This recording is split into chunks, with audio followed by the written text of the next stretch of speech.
আম দেখতে পাচ্ছ।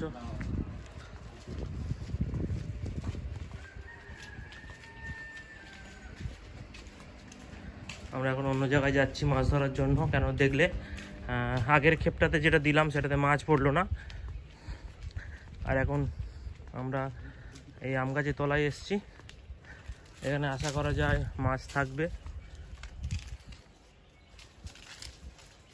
জায়গাটা যদিও একটু ফেলার জন্য, জাল ফেলার জন্য একটু অসুবিধা আছে, কিন্তু আশা করা যাক এই গরমের সময় এই গাছের তলাতে মাছ থাকবে। দেখতে পাচ্ছ আমও হয়েছে অনেক।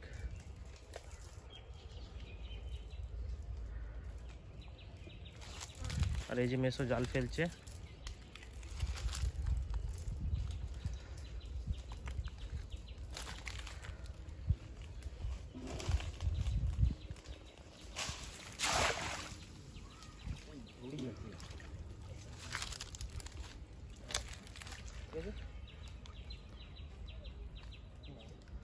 কিছু বলছে না কেন? লাফানোর কথা, মাছ যদি পড়ে লাফায় বেশিরভাগ সময়।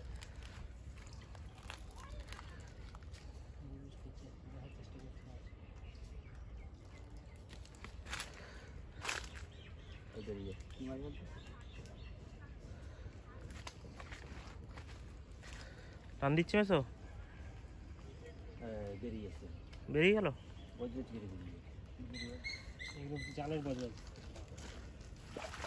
কি মাছ পড়েছে? একটা মাত্র রুই পড়েছে একটা। গাছের তলায় পাতা ভর্তি হবে না? তুলো তুলো তুলো।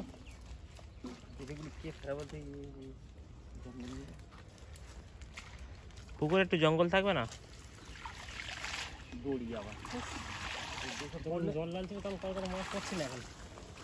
দেখতে পাচ্ছ জাল ঝুড়ি মোটা মোটা মাছ আছে, মাছ পড়েছে। ওহো হো, কাতলা। এটা হচ্ছে কাতলা মাছ। দেখতে পাচ্ছ কাতলা, সুন্দর সাইজ। বাটা মাছ পড়েছে।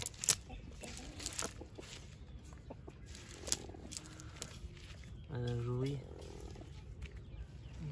এটা ভালো সাইজ আছে। একদম এটা নতুন বাড়ে না পুরোনো? কি যেন বুঝতে পারছি, নতুন না পুরাতন। দেখো ধরো, নতুনই তো নতুন এত বড় ধরতে পারলে তো বুঝবো। আরো হচ্ছে বাটা নতুন 3 রকমের মাছ পড়লো ওই জালটাতে। পুরোনো মাছ অনেক বড় হয়ে গেছে। এই সব নতুন না? এটাও নতুন। একটা বাটা কাঁটা সাইজ হয়ে গেছে।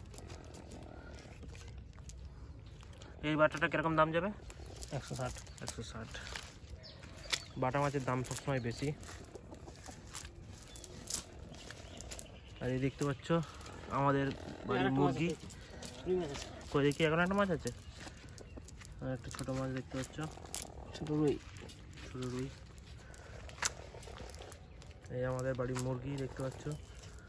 এখানে 3টে, এখানে 2টো, আর এখানে 11টা মুরগি। অনেক মুরগি এখন আছে আমাদের বাড়িতে, দেখতে পাচ্ছ।